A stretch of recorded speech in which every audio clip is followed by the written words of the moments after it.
Hello बच्चों, आज हम फिर आपके सामने एक और लेक्चर के साथ प्रेजेंट हैं। आज हम देखेंगे टाइप्स ऑफ इम्यूनोग्लोबुलिन्स में एक काफी important antibody that is IgM.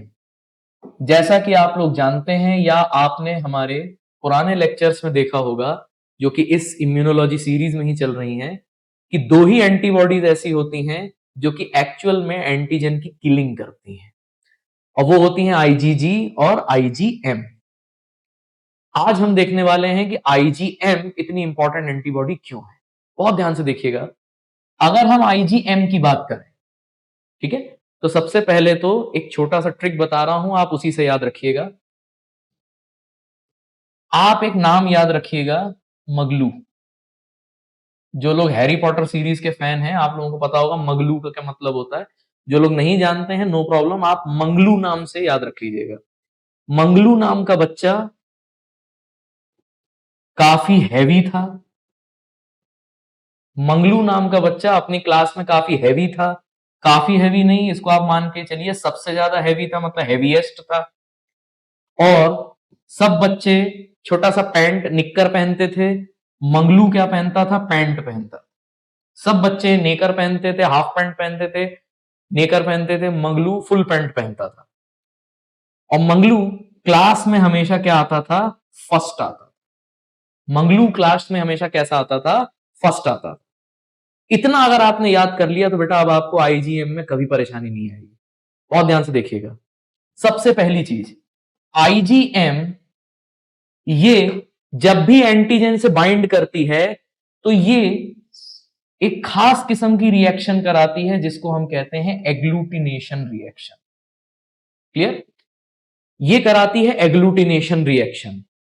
जब ये एंटीजन से बाइंड होगी, इसका स्ट्रक्चर काफी बड़ा होता है, तो जब ये अपने एक स्ट्रक्चर से काफी सारे एंटीजेंस को बाइंड कर लेती है तो उस रिएक्शन को हम प्रेसिपिटेशन रिएक्शन नहीं बोलते, एग्लूटिनेशन रिएक्शन बोलते हैं। प्रेसिपिटेशन रिएक्शन अगर कोई करता है एंटीजन के साथ तो आईजीजी करती है। Second point, it is the heaviest antibody among all antibody. IgG, AMED, इन पांचों एंटीबॉडीज में अगर कभी क्वेश्चन आए कि हेवीएस्ट एंटीबॉडी कौन सी है तो आपको किस पर टिक लगाना है? आईजीएम पे। और ये हेवीएस्ट क्यों है? क्योंकि ये एक सिंगल एंटीबॉडी नहीं होती।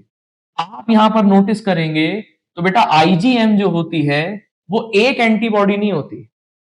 एक एंटीबॉडी नहीं होती, ये एक साथ 5 एंटीबॉडीज का एक कलेक्शन माना जाता है। ये एक साथ 5 एंटीबॉडीज का कलेक्शन माना जाता है।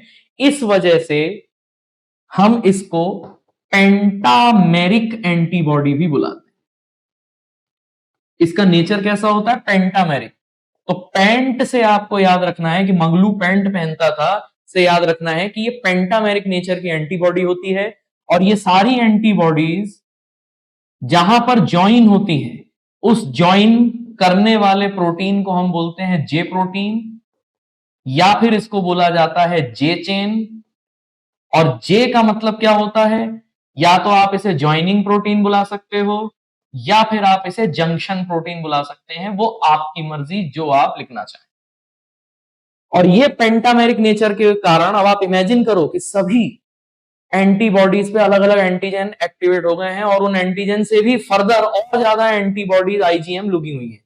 तभी हम कहते हैं कि ये एग्लूटिनेशन रिएक्शन करवाती है। ऐसे ध्यान रखिएगा कि मगलू अपनी क्लास में सबसे मोटा था, मतलब हैवीएस्ट था, पैंट पहनता था और क्लास में फर्स्ट आता था, जिसको देख के